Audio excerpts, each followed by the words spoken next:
Spatially-Varying Optical Blur by Eric Key, who's going to be the speaker. And the paper is by Eric, Sylvain, Simon, Chen, and Wang. Thanks.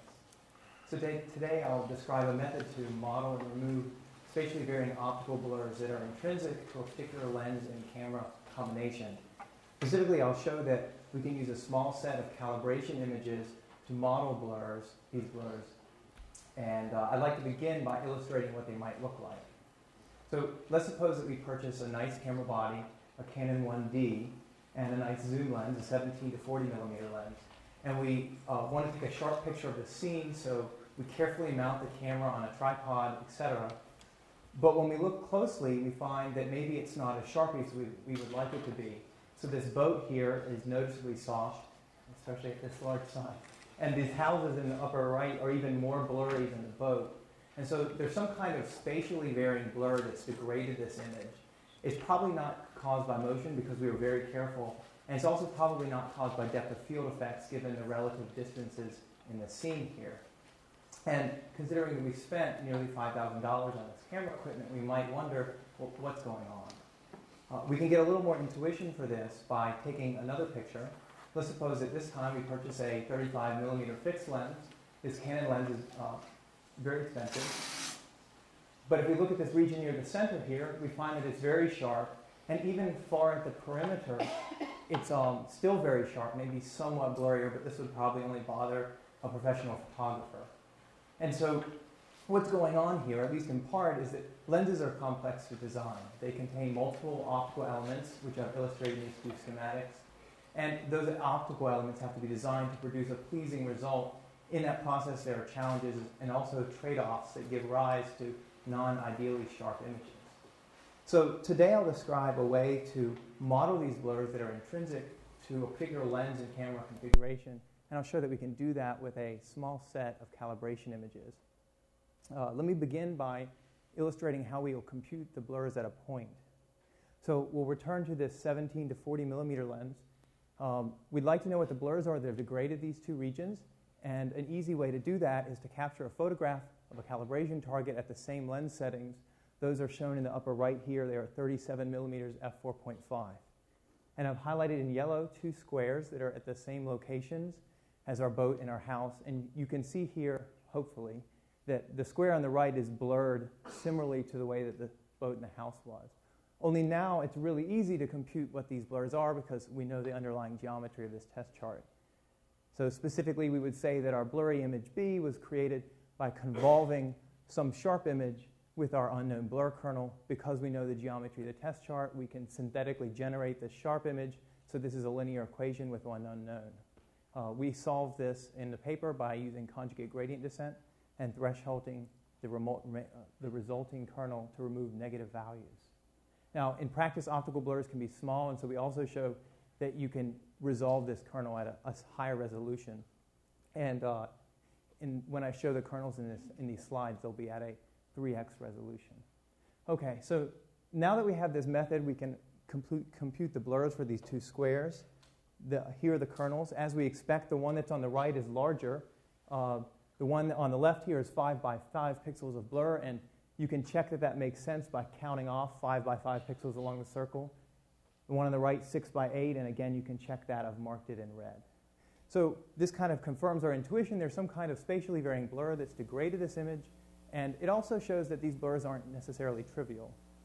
The next obvious question then is, what does this entire field of blurs look like across the whole image? And so we estimate the kernels for each of these squares, and you see a pattern like this.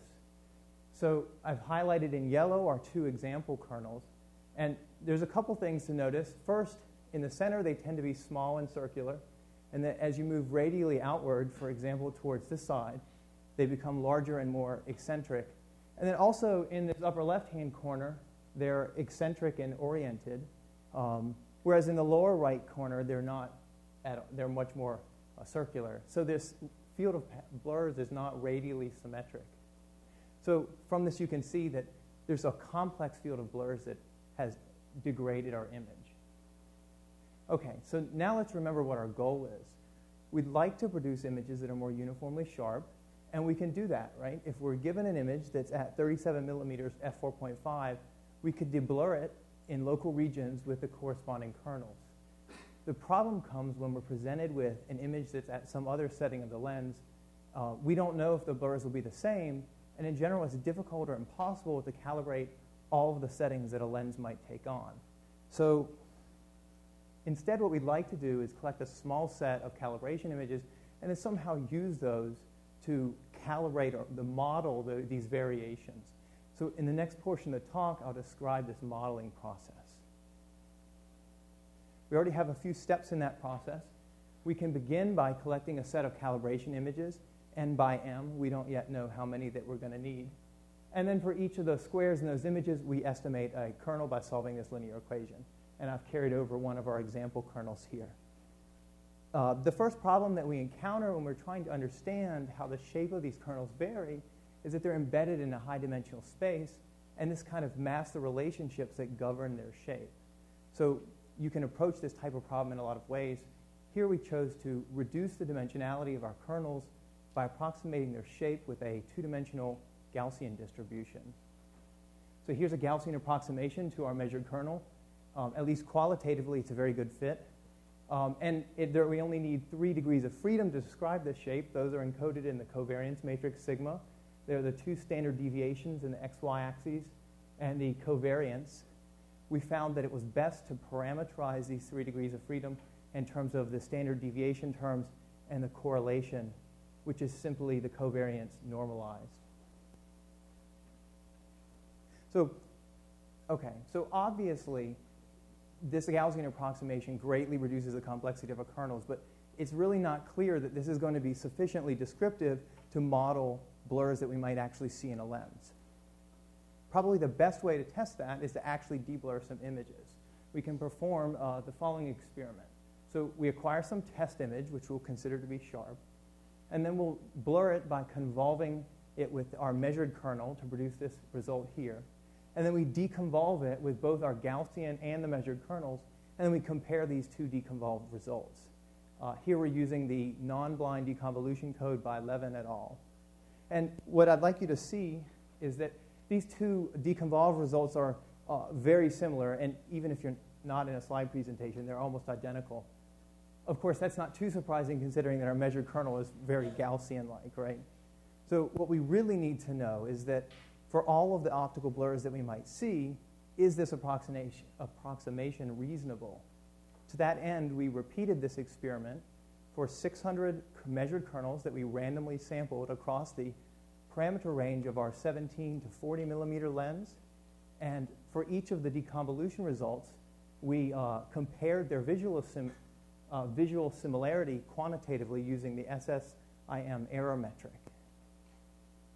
So shown here is the shown here is the measured kernel for which our Gaussian approximation gave the largest deconvolution error. What you can't see is that there's an asymmetric tail on the bottom of this measured kernel. The first, what? Oh, thank you. Yeah, that's what I was supposed to do. Appreciate it. Maybe that's a little bit better. So what I'd like you to notice here in these deconvolution results is that overall their sharpness is very similar, especially when compared to this blurry image that they came from. Now, what the artifacts occur along the bottom edges of these white features, they look like kind of little ghosting artifacts, and they're caused by this asymmetry in our measured kernel. Still, despite these artifacts, the overall deconvolution result is very reasonable. And actually, more importantly than that, the vast majority of our 600 randomly sampled kernels have a visual error that's much lower than what you see here. And we show that quantitatively in the paper by plotting the distribution of our visual error metric. Okay, so from this we can conclude that a Gaussian is a simple yet useful model for correcting optical blurs. And now with this model in hand, it's a lot easier to talk about how does the shape of these blurs vary both within an image and across different focal and aperture settings of our lens. So now let's revisit this calibration scheme. We begin by collecting a set of calibration images. For each square in those images, we'll compute our measured kernels by solving that linear equation. In practice, our images are going to be color, and we treat each color channel separately in the raw image. And then once we've measured our kernels, we fit a Gaussian to describe their shape. And next, what we'd like is to find some model that describes how these Gaussian parameters vary. So specifically, we want to find some function f that will map the xy position, focal length, and aperture of each kernel to its Gaussian parameters. Those parameters were the 2 standard deviations and the correlation R. Before I describe that model, though, let's recall that what we'd like to do is use a small set of calibration images. And ultimately, the number of calibration images that we're going to need will depend upon the complexity of this model that we create. However, in order to design this model, it's helpful to get an intuition for how the focal length and the aperture relates to the shape of our kernels, because it's that relationship that will really govern how complex our model needs to be. So we can get an intuition for the complexity of that relationship from the following 2 plots. Shown on the left here, each line represents the width of our kernel as a function of changing aperture when we hold the focal length fixed. So here we're using a Canon 24 to 105 millimeter lens, and it's fixed at 105. I've colored each line according to the location of the Gaussian kernel in the image. So blue lines come from the center, green lines or greener come from the periphery. Very quickly, you can check that small kernels tend to come from the center of the image because the blue lines are on the bottom here. But more important than that, you can see that the width of our Gaussian kernels decreases both smoothly and slowly as we increase the F number up to F10. So this suggests that we don't need a lot of calibration images to model this relationship. Similarly, on the right, we perform an experiment where we hold the aperture fixed at F4, and then we vary the focal length. Again, we see that the width of these kernels varies both smoothly and slowly as we increase the focal length. There is slightly more noise on this plot because we had to manually turn the focal ring on this lens, which is very sharp.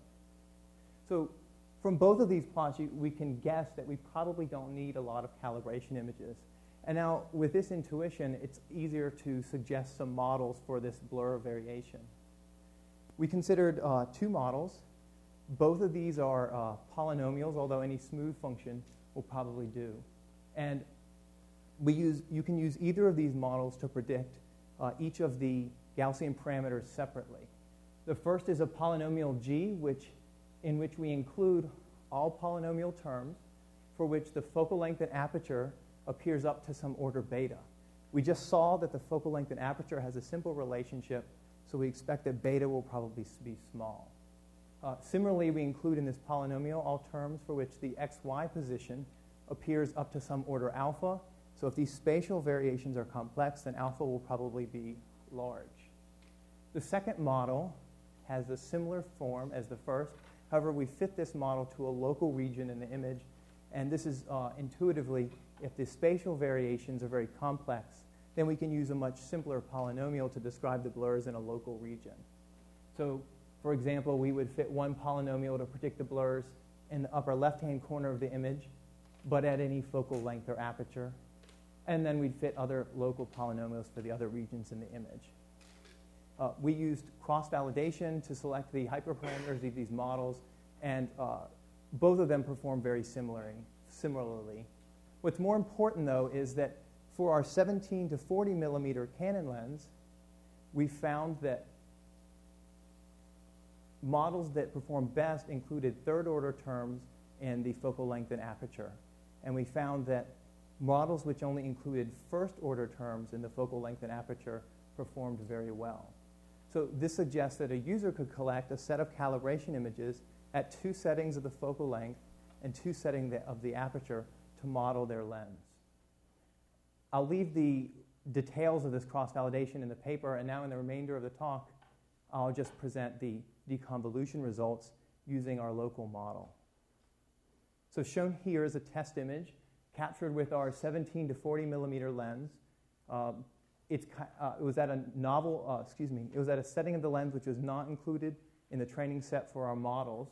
And I've highlighted 2 regions which illustrate a spatially varying blur. Here's the one from the lower side of the image on the left here.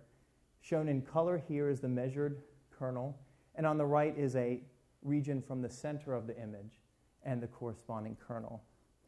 I used the local model to predict the Gaussian blurs at a grid of locations across this image, and then I deconvolved each location by using the non-blind deconvolution code by Levin in 2007. And let's see here. So shown here are the two Gaussian kernels that were predicted. You can see that their shape is similar to our measured kernels. And then from the two deconvolution results at our example regions, you can see that the resulting image is now more uniformly sharp. These two regions are slightly over sharp, and note that you can tune that by adjusting the parameters of this deconvolution code. Here I've chosen something that I thought looked nice. And now we can return to our boats example. So shown on the bottom now are our two example kernels that we've been carrying through the presentation, only now they are here in color. At the top are the two Gaussian kernels that we predicted for those two locations, and the deblurring results. And you can see that the resulting image is more uniformly sharp. I'd like to close with just one more example. So this is a picture that we took with a lower quality lens and camera. So this is a Canon Rebel T2i and an 18 to 55 millimeter lens. Today I described a method to model and remove these blurs that are intrinsic to a particular lens and camera. And I showed that we could do that with a small set of calibration images. I also showed that these blurs vary both within the image and at different settings of the focal length and aperture for your lens. The real advantage of this approach is that once a user has calibrated their system, then they can deblur any image that they might capture, including those for which blind deconvolution would be challenging. And that's all. Thank you.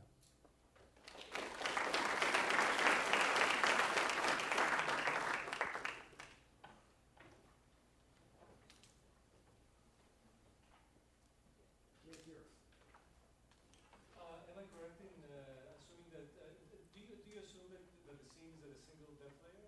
A single depth plane? No. In fact, these images, these boats are at a distance, whereas this is at about 7 feet away. Did I answer your question? Yes. Well, we're assuming that this depth of field blur we're not considering depth of field blurs. We're not trying to correct depth of field blur. Within the region of the image that should be sharp, given the focus that you've selected, we're trying to correct blurs that we see in that region. Does this make sense? So you're saying that essentially the scene is in focus for the entire field of view? No. It should be.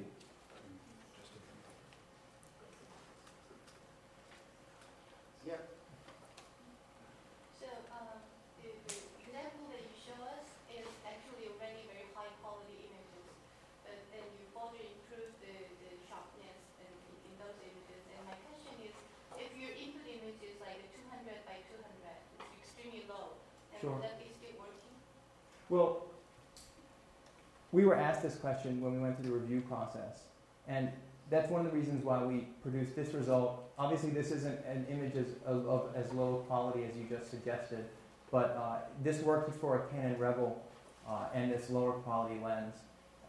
Presumably, you could use this to calibrate. I don't see why you couldn't use this to calibrate smaller cell phone cameras. Follow up on the first question. So are you actually detecting part of the image where that's in focus, or are you trying to apply this? Because only part of your image is actually Yes, I understand that. depth of field, right? Range. So outside of that, it's being blurred because it's Right. So the images that I have presented you, to the best of my knowledge and carefulness, do not contain depth of field blur.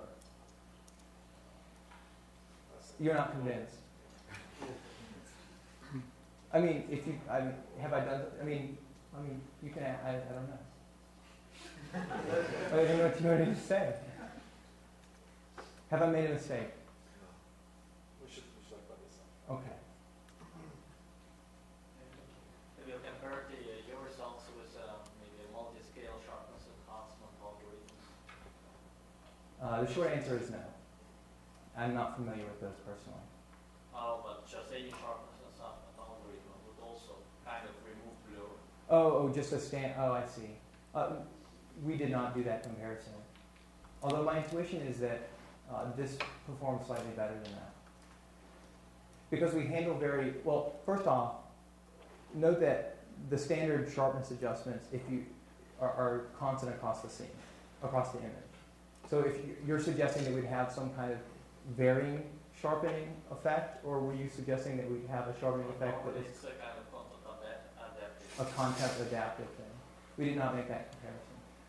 Although presumably, since these blurs are small, maybe some kind of adaptive sharpening could approximate what you would get, and it might be a more efficient computation.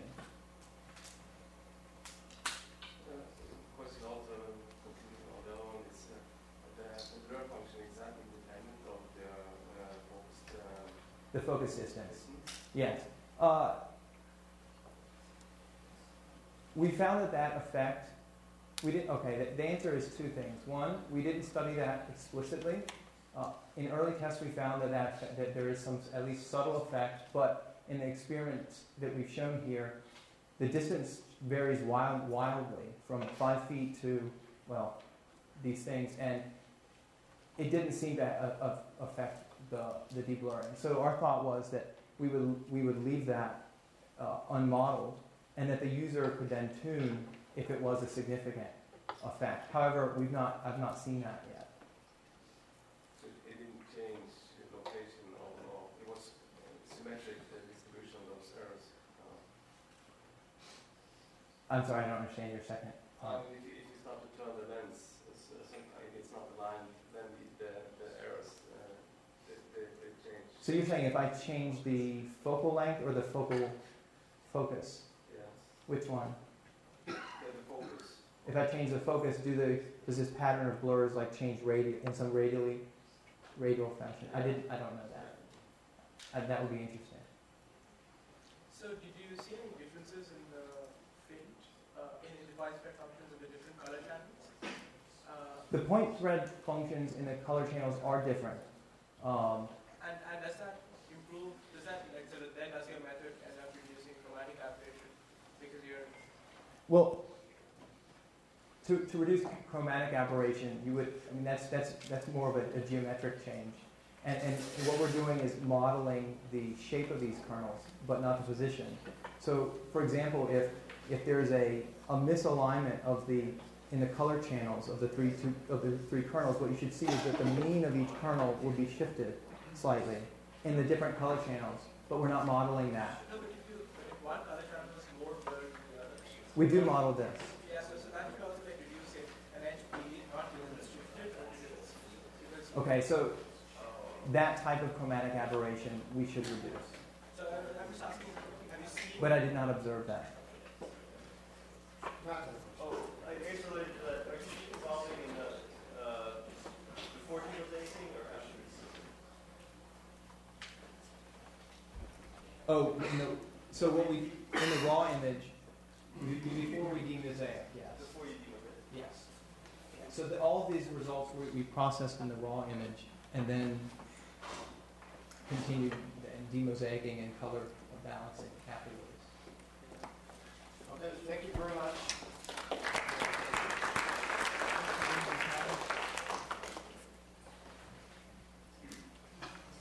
Okay, the last paper we presented at this conference is Stabilizing and Deblurring Atmospheric Turbulence by Sia